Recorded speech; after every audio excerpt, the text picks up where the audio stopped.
So there won't be an iClicker question today, so push A or B or C or D on your iClicker.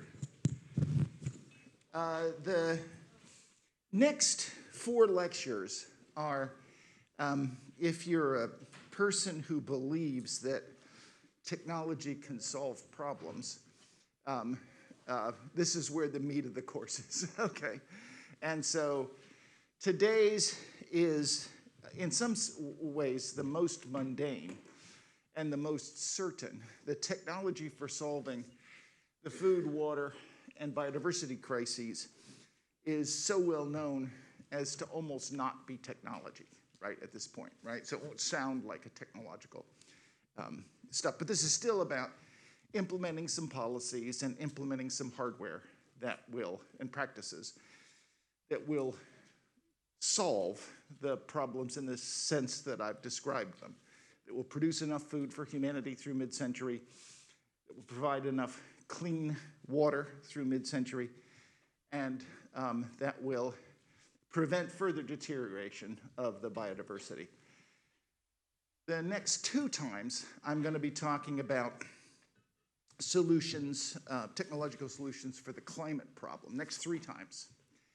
And there, if there are any classes that, that you don't want to miss, I think these, the next 3 are useful because I've been an insider on that stuff, right, for a long time now.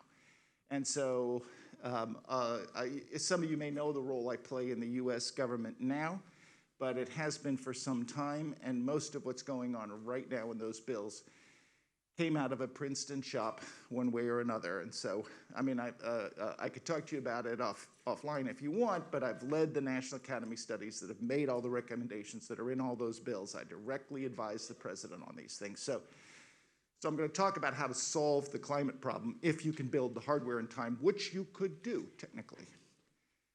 That doesn't mean that I believe that technology alone solves these problems. I actually think that the humanistic side of things is what really determines what goes on. Public pushback, public resistance, public support, not just in the United States, but globally, is what's going to be determinative. At the same time, without the technology, the rest of those things don't matter. Because if the technology was still 10 times more expensive, nobody is going to condemn the developing world to a lifetime of poverty to solve the climate problem in your lifetime. But now we have a set of alternatives because the technology exists. So that's what I'm going to tell you about over the next 3 lectures. But today's is about the other 3 legs of the nexus problem: biodiversity, water, and food. And so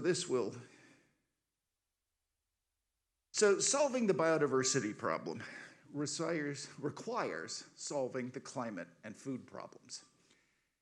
Habitat loss to agriculture is the greatest cause of extinction today. And so, as we've said before, solving the biodiversity problem means, at minimum, not expanding current agricultural lands. And that was also the way we talked about solving the food problem: meeting humanity's caloric demands on existing agricultural land, all right? It also involves solving the climate change problem, because if you don't solve the climate change problem, if you don't limit warming to substantially less than 2 degrees, you get into really serious range shifts and reorganizations that would cause a mass extinction. Loss, for instance, as we saw with the precipitation changes of the Amazon rainforest, for example. So, in a sense, if you solve those other 2 problems the way they've been defined in this course, and they've been defined in that way because they've been constrained by the biodiversity problem, you solve the biodiversity problem. So 11% is what I mean by a solution. That's still hundreds of thousands of species. It's like horrific. And so is there any hope beyond losing those hundreds of thousands of species? And remember that those estimates come from a lot of different studies, many of which look at extent patterns like the species-area relationship. Not entirely, but still they do. Even when you've got climate change, you know that some biome is going to contract because its climatic zone is going to contract. And you do the extrapolation in part based on that. And so if my rule of thumb, and maybe I'm wrong, but I've probably got a better guess than many, is that we might expect over the next 100 years to lose a few hundred of the 5,500 mammal and 10,000 bird species, if we do the rest of this right. Not hundreds of thousands, but a few hundred, because extinction takes a long time, all right? We now have a pretty good network of national parks, some of which are sloppily policed, but even in the developing world, there are a lot of them that aren't that way, where you have dedicated people. And so I think it gives us a chance, really, to keep the arc afloat the conservation arc afloat for the next 100 years or so. And after that, that gives time for new agricultural technology and economic growth to reduce the global need for agricultural land and maybe expand back out again, right? And that was the purpose of the Kutznets curve that I showed you, right? The fact is that this is also a Kutznets curve for meat consumption that I didn't show you, but it kind of does look like that sucker's peaking, all right? And that's before, it's just barely. You got to really sort of hope for these 4 points, but this graph is constructed before meat substitutes came in, okay? This is before meat substitutes.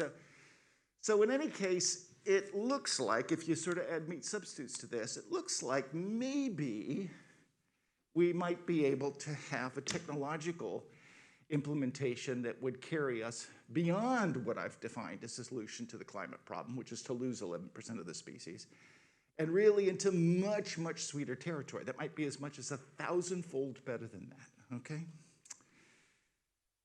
So remember, chicken is up, beef is down, and chicken, that's the left-hand graph, showing demand for chicken and beef through time, and beef is on its way down since the late 1970s, and chicken has been on its way up since the 1940s. Turkey has also had a renaissance. I think a lot of that is in Israel, highest per capita turkey consumption in the world, which is always bizarre for me, but I like the statistic, I don't know why. The graph on the right shows global warming associated with beef. One is grazing beef, and the other one is meadow beef, and then you've got chicken. And this shows the kilograms of CO2 emitted per kilogram of food, and so this shift from chicken to beef is helpful, right? You remember this story here. Biodiversity, chicken requires 4 times less land than beef because it requires less feed to produce a kilogram of food, a fourth less. So it requires 4x less land. And a chicken also requires 4x less water than beef, but most of that is transpiration, so that's not so interesting. All right, so the population grows from 7 to 9 to 10 billion. GDP per capita triples. This is all by mid-century, right? Meat demand, I think, probably goes down now. Food demand goes up 60%, unless meat demand goes down a lot, and then the caloric demand might not go up 60%, right? It really depends on what the meat demand does. I should probably replace that with a question mark also. And, but even if meat demand were to triple, most studies still conclude that existing technology could meet demand on existing crop and pasture land, all right? So even if we didn't get the benefit from meat substitutes, it would still be the case if that, instead of saying a question mark after meat demand, said triples, we'd still be able to do it. And the iconic paper on this was published now 10 years ago by a guy named John Foley in 2011. And it's really a very simple story, but it's done in a way that's clear with maps, and nobody has really surpassed it yet. There's a zillion other studies like this. But this is the one that is still heavily cited. I think it's been cited something like 10,000 times now. It's really a widely used paper. which is why it was in the list to read.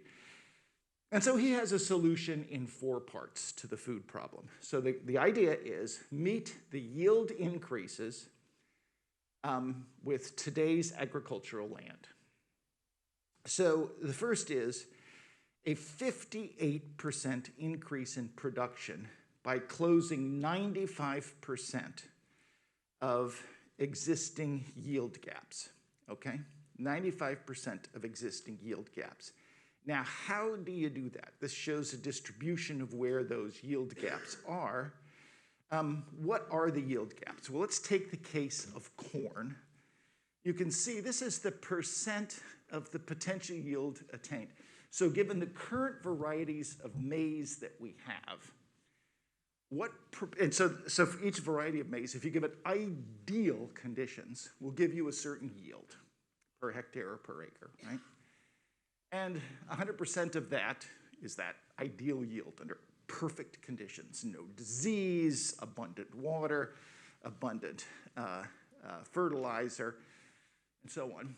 And what percent of that is in fact attained? And so you can see that the big agro-industrial corn production in the northern Midwest in the US that all of us have heard about in a negative light, and with some reason because of its impact on American diets and obesity and that sort of thing, is close to its yield potential, all right? That's really a factory farming and what it can do, and the same is true in Europe. But if you get outside, there's some in Southeast Asia, some parts of South America where the same is true, but elsewhere, maize is way down below its potential yield. And almost all of that is a fertilizer application, all right? That all can be changed to green by fertilizer application. And nowhere is this more apparent than in all, essentially, of sub-Saharan Africa, except for tiny little bits in these montane regions here. Okay, and also you see there's big parts of China that are that way. That's not such a big deal because there's not that much maize grown there. So what factors are limiting maize? Well, green is against the yield again the yield ceiling. Red means nutrient limited. Blue means water limited. And purple means a mix. You can see that sub-Saharan Africa, the story is fertilizer, okay? It's nutrient limited. It's got abundant water. It just needs fertilizer. And so this is and this is also true in Kazakhstan, I guess that's Azerbaijan and Georgia and Armenia, but in particular in sub-Saharan Africa, this is a problem that we know how to solve. But it does mean application of sort of agro-industrial practices across the continent, all right? That's what it means. But nonetheless, we know how to do it, right? We know just what to do. So most of the world's yield gaps can be closed by increased fertilizer and pesticide application, but ongoing improvements through crop breeding and genetic engineering would also be required. So this is not to say that you can just stop. Industrial agricultural variety breeding is a never-ending process. Most of it is because the diseases evolve, the pests evolve, and you've got to keep the crop plant evolving to stay ahead of that. That's an ancient thing, right? I mean, predator-prey relationships have always been a red queen situation. The jargon is red queen from Alice in Wonderland, where the faster you run, you have to keep running, right? So it's always the case that coevolution is causing the parasites or the predators to get better, and pathogens to get better at attacking their prey, and the prey to evolve immunity from and other ways to deter or escape the pathogens, predators, and parasites. So this graph up here shows new calories from closing yield gaps for stable crops, okay? And this shows end fertilizer application in 2010, where fertilizer is really being applied. And of course, they're in those places primarily where there aren't any yield gaps, but there are some exceptions, right? And the Indian subcontinent is one. All right, there's also the possibility of closing some of the yield gaps by using irrigated water more productively. This shows the liters of water used, irrigation water used per kilocalorie in places where irrigation water, in fact, is necessary for the crops.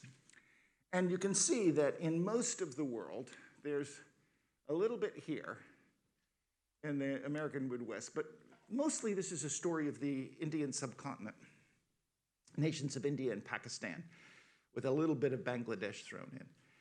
And these are places where irrigation water is still not used effectively, and you could expand irrigation if you used it more effectively, all right? And so mostly this is a place in which irrigation water is allowed to escape before it reaches plants in a way that's unusual.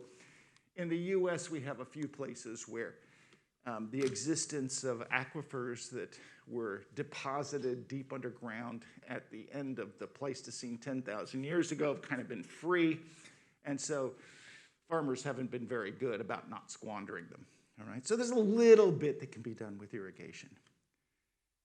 The biggest potential, so this graph shows yield versus water productivity per unit of evapotranspiration.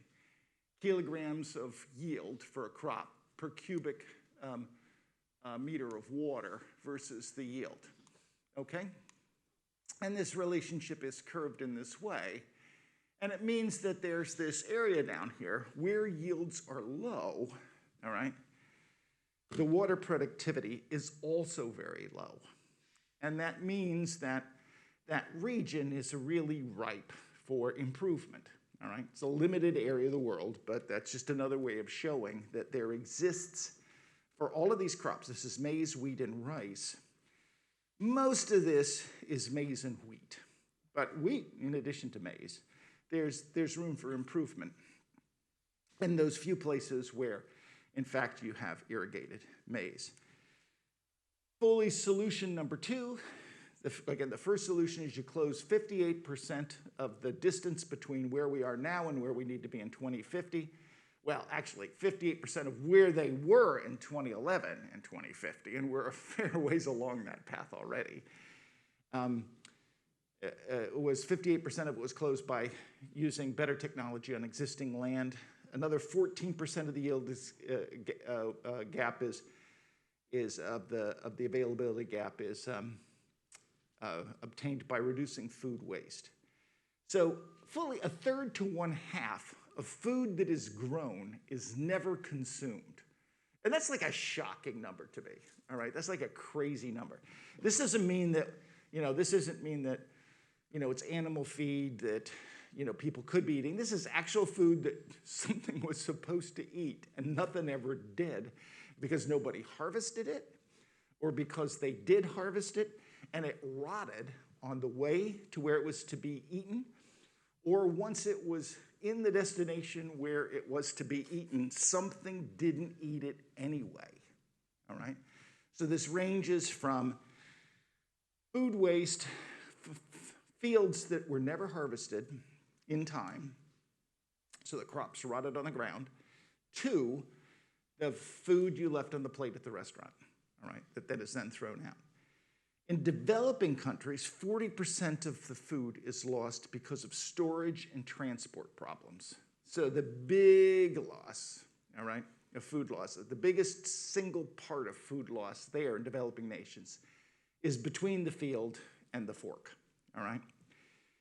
In developed countries, we're better at storage and transport, but we're wasteful of the food we prepare to consume. And of course, nobody is more wasteful of the food they prepare to consume than Americans, right? We throw away a shocking amount of it. All right. So if we can reduce that just a bit, we can do a lot better. Foley does suggest some mild change in diets, some mild sort of historical shifts away from beef and towards plants. So he wants to get 28% of the solution by changing diets. 35% is currently going to animal feed, you can see in particular that although Africa is the laggard when it comes to fertilizer, almost all the production goes to feed people, whereas in the US, almost all the production goes to feed animals, right? That's the blue. Europe is intermediate, big parts of South America are low like the US is. And so he takes historical trends and says, you know, we can do this as well. And with meat substitutes, of course, we could probably do a whole lot better than that. Shift, this is one of the figures in his paper, shift of 16 crops from 100% human food plus 28% of global food production. This just shows a map of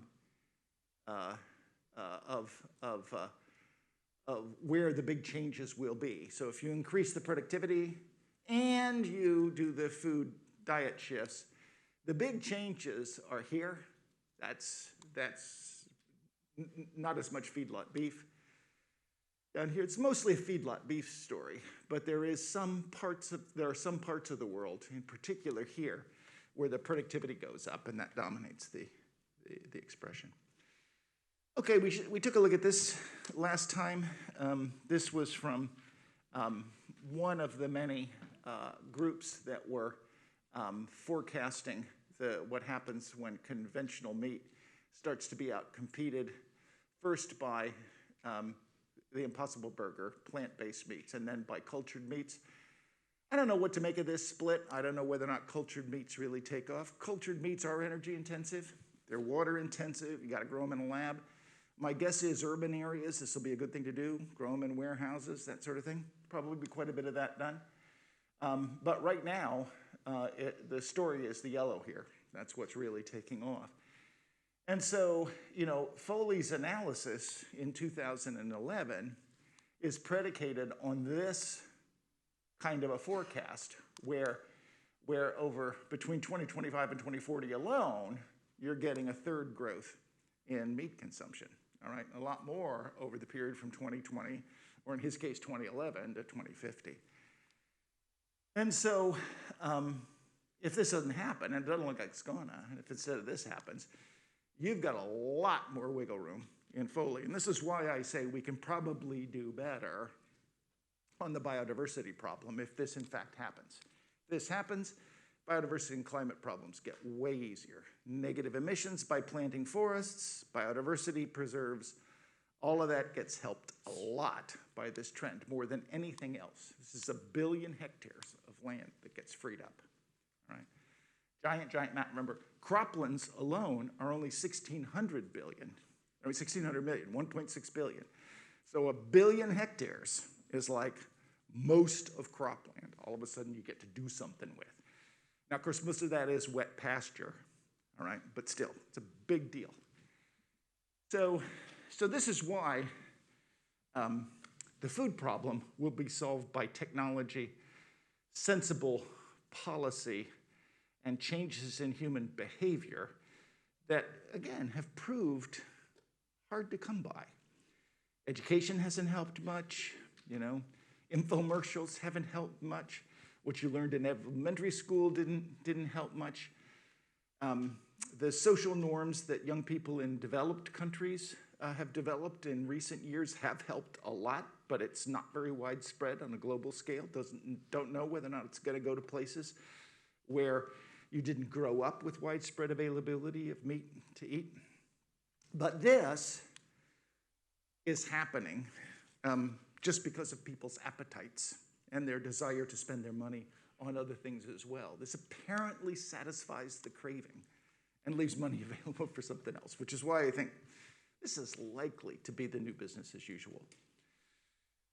Now, so far, we haven't talked about organic farming or slow food, of locavary, which I call local food. It's not a word, but it should be.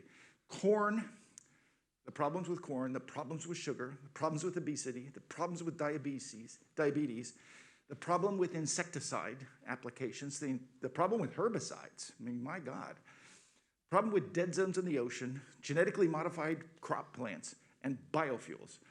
All of those things which are part of the the popular culture, particularly of the left, but broadly across America, and particularly for young people, health-conscious people everywhere in the United States and in Europe and other developed countries, really worried about these things, so I haven't said a thing about them.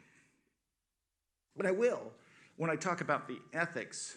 I'm actually going to go on a limb and talk about ethics in a lecture later in the course.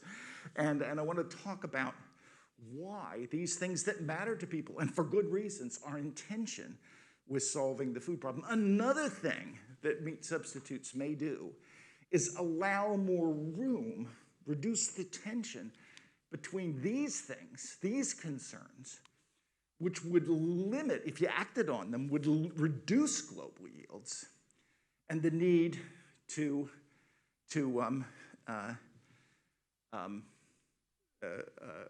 maintain, to meet the food demands later in the century. So maybe we can do these things and meet that food demand a little bit, in part also because of meat substitutes and other benefits of technology, but more about that later. All right, turning to the water problem, there are a whole bunch of studies of the water problem, like there were a zillion studies of the food problem. The studies in the water problem, I keep looking up new ones. I don't know anyone that's better still than this one that was published 14 years ago, Water for Food, Water for Life. But they all say the same thing. Basically, the water problem can be solved with existing technology and existing policies. We just don't implement them because it's politically difficult. That's what they all say. So 50 years ago, water withdrawals were a third of today's. Water withdrawals have gone up threefold in 50 years.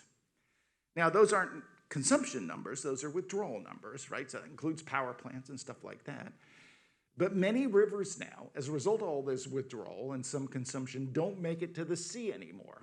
Colorado River is a classic case where, it was restored to run to the sea, and on the Mexican side of the border, there was like a spontaneous festival that developed, okay? There was like a party that went on for days while the water ran, then everyone went home. So many of the rivers of the world that used to make it to the sea don't anymore. And those that end in a giant evaporation pan like the Volga, right? That evaporation pan like the Aral Sea and the Caspian are drying up. With today's water use efficiencies, withdrawals would have to increase about 80% by 2050. So if we use just today's irrigation, water use efficiencies, we're as profligate in our water use as we are today.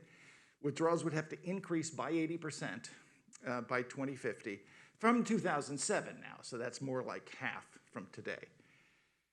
75% of increased food demand can be met on rain-fed lands, and so a minority of the food problem really depends on water. That's an important thing, right? The water is sort of, the water problem and the food problem are to some significant extent decoupled at global scales. Not locally, but globally. If you live in a country that depends on irrigated agriculture and you want your food to be produced locally, well, you got a problem.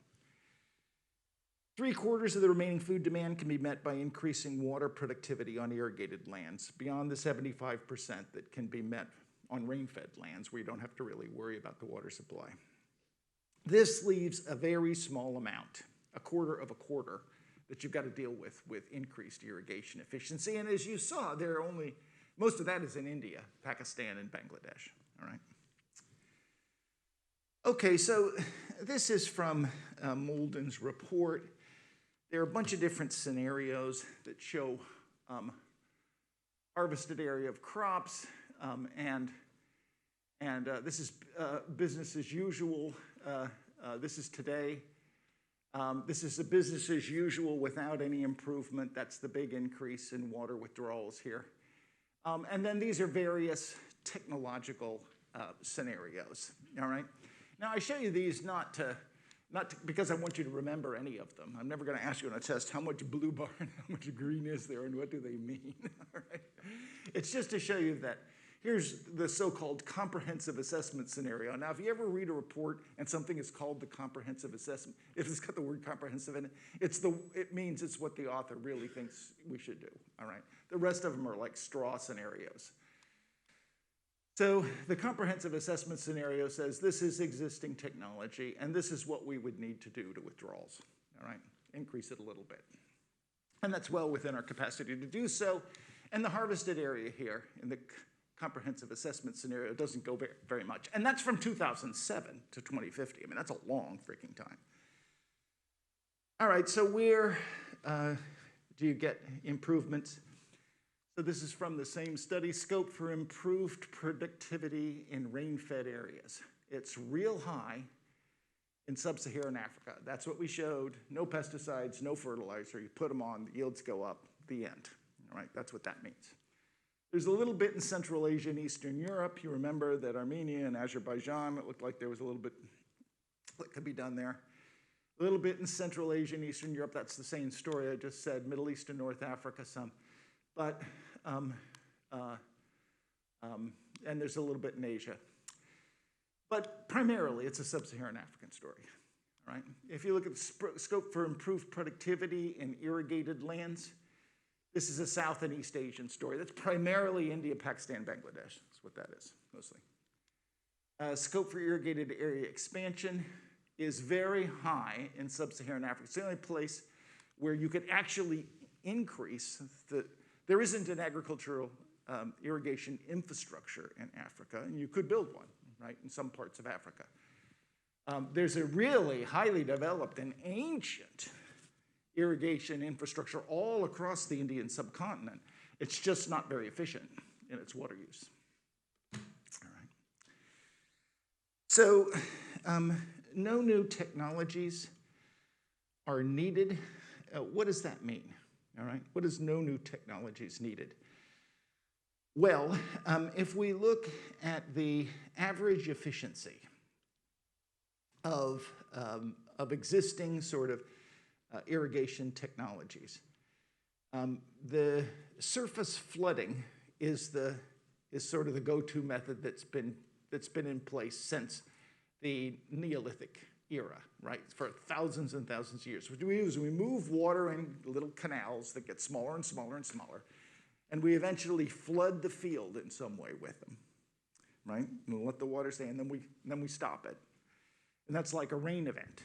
And worldwide, surface flooding is about 60% efficient.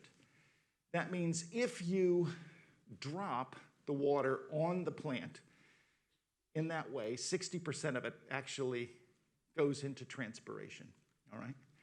Now, it turns out there's a ton of other really simple technologies for improving the delivery of the water in a surface flooding irrigation system to the plant. One of the simplest is to line the beds of the irrigation canals with clay. Move clay soil to them and improve their impermeability. A lot of the water is lost because it goes into the soil and ends up in groundwater and escapes the system altogether, right? Ends up in a river and out in the ocean somewhere, rather than being available to the irrigation system. It's true that most of it is lost by evaporation, and it's expensive to change that. You need a closed irrigation canal to do that. You got to roof it, right? Turn it into a pipe, and that's expensive. But there are some things you can do to improve the irrigation system itself at very low cost. But surface flooding is only 60% efficient, okay? Now, sprinkler irrigation systems are 75% efficient. And those are the crop circles when you're flying over the country and you look out the window and you see sprinklers that are going around and around. That's the crop circle thing. Now, the little diagram over here just shows that almost all the water that is used in irrigation is surface flood. See that? It's almost all surface flood. There's this little bit of other, which is sprinkler systems. And the last one is drip irrigation. And drip irrigation is 90% efficient. Drip irrigation is what you do if you grow a garden at your house and you buy an automatic gardening system.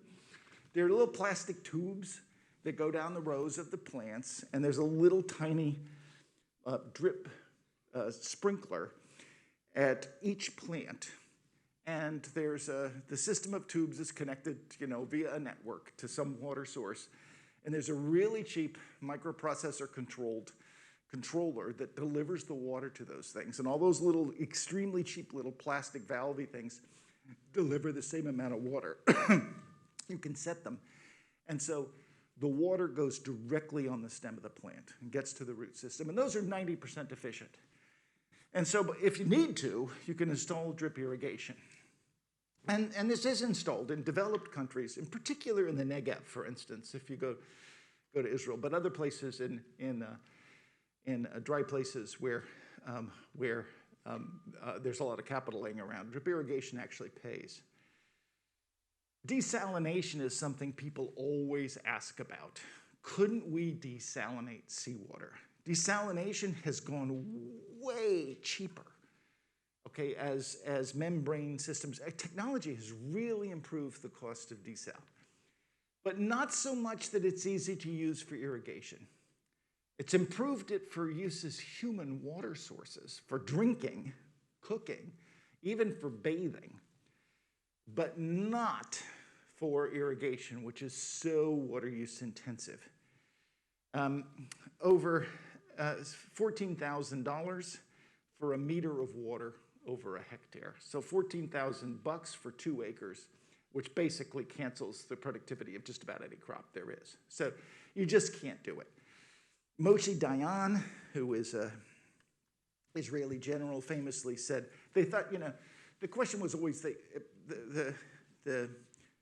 around the 68 war between Jordan and Syria and Egypt and Israel, the story was they were fighting over the water in the Jordan River, all right? And Moshe Dayan said, that's ridiculous, and he said, what's on there, right? Nobody actually goes to war over water if it's a planned war, right? You don't do it to capture water because it's cheaper to build a desal plant than to go to war, okay?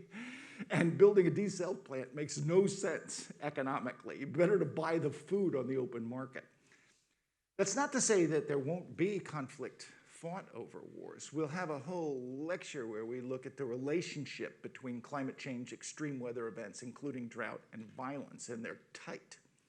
But that's because people are displaced from their homes, and they end up prey to jihadists in slums outside the city of Damascus, for instance, and they get angry about it, right? So those are sort of indigenous movements that get going and get a popular support because people are suffering. It's not a cabal of generals and rich politicians that are wanting to steal their neighbor's water.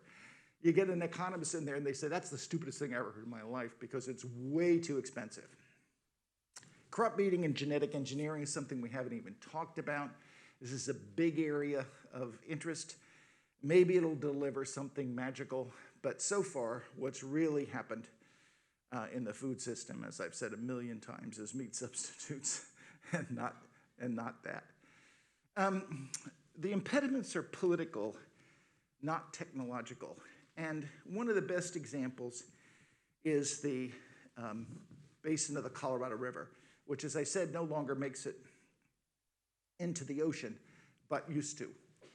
And all of the water is used up along the way. And it includes many of the water sources in Southern California that we talk about all the time. So the graph in the upper left-hand corner is the trajectory, is the amount of water that left the mouth of the Colorado River through time. And you can see that it stopped sometime around the turn of the millennium. All right.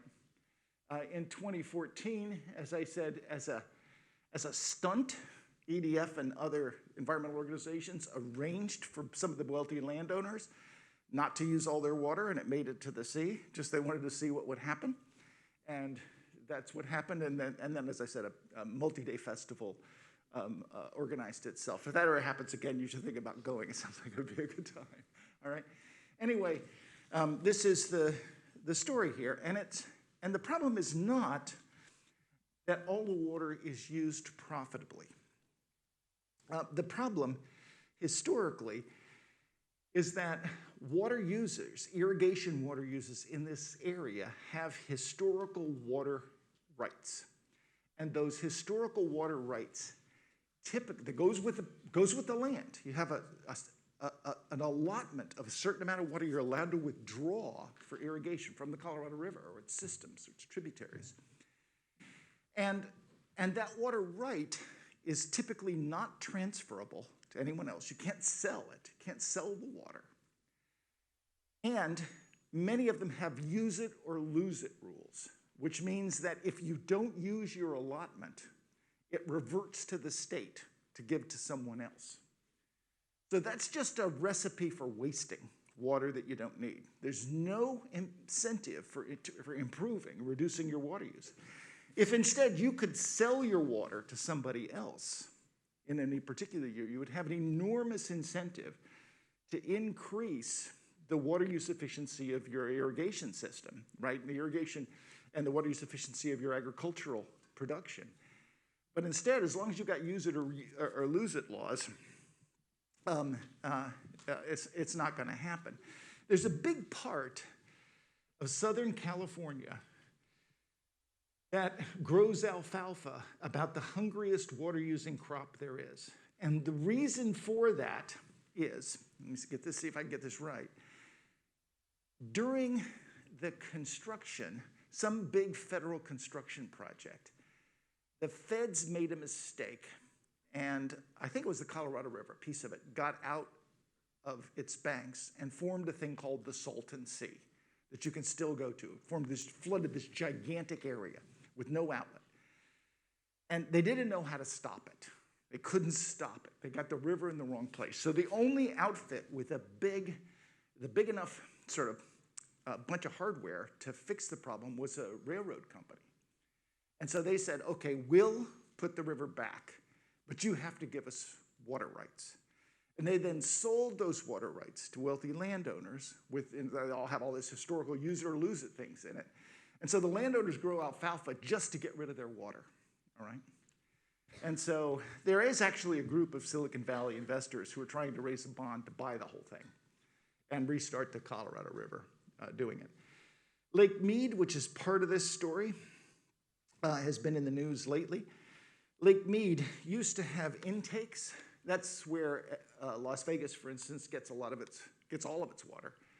Used to have these intakes, but the water level kept falling and falling and falling and falling, and so at enormous expense, hundreds of millions of dollars, they had to install a deeper pipe. This is a slide I've used for since the start of the Nexus course because the all-time low point was 2016, and that's that value there.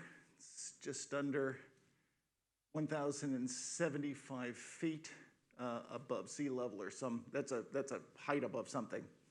It may be height above the bottom of the dam or something, but that's an elevation, a water elevation, and this is the trajectory this year, okay? And so we're now down here into new territory. And so we're going to be flirting. So we're down just above this. Intake 2 is about to be lost. And if this continues, of course, eventually we'll get to intake 3 as well. They're talking about halting withdrawals from Lake Mead.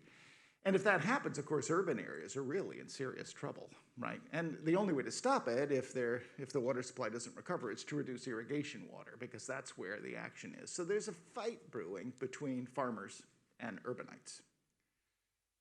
This is the perverse incentives things I was talking about. Here's alfalfa's water use. And there is alfalfa production in the United States, and you see this down here, okay? Tell me that makes sense. All right, non-transferable. Often have a use it or lose it law. Now, the policy that turns out to work is a cap and trade policy, and it's been implemented now a bunch of different places, all right? Australia is the best example, where there are all kinds of irrigation-dependent agriculture in Australia. And so what you do instead is that you give, if you could just have the political will to implement something over the opposition of landowners, what you do is you give each landowner a water entitlement to a set fraction of the allotment allowed out of the streams and rivers and reservoirs and ground in any one year, okay? So the allotment would be a fraction that you were allowed to take out of the annual cap that was put on the system by regulators. In the same way that many fisheries are regulated, okay? It's regulated, you have an overall cap, depending on how dry the year was. You say, okay, we safely can remove this much water from our system here, and you each get a set fraction. That's what you own. But so that's the cap of the cap and trade. The trade is that you're allowed to sell excess water to your neighbors or to anyone. And that means that if you invest in drip irrigation, for instance, and your neighbor doesn't, then in dry years, you can sell your neighbor some of your water and make more money and recoup your investment. Now, in Australia, 30% of water now in these allotments is traded annually. That's a lot, all right? So a full third of the water is actually sold around the place. And what happened in Australia is that the water use of the irrigation system went down by about tenfold, and in some places 100-fold or so. And this has happened again and again and again. Right now in California, there's a big movement to try to first give water users the right to trade, and eventually to go to a system like this. But there's fierce political opposition because this lobby is rich, and it's a single-issue voter lobby. It's geographically concentrated, and so there are people in the legislature for whom this is the only issue they care about. And if you want their support on anything else, you've got to deal with them on this, all right? So it's a tricky business, but we know what to do. So this is the list of things that I want you to know on this sort of dog's breakfast of a lecture, many topics, little pieces all over the place. And again, when you study for the exam, don't try to memorize everything. Make sure you know these, all right? Next time, I'm going to talk about technological solutions for the climate problem, and we're actually going to talk about the technologies themselves and how they work and how many are available and what they cost and so on. And that'll go on for two lectures, so it's just a really long technical thing, okay? And I don't apologize because your life depends on it, all right?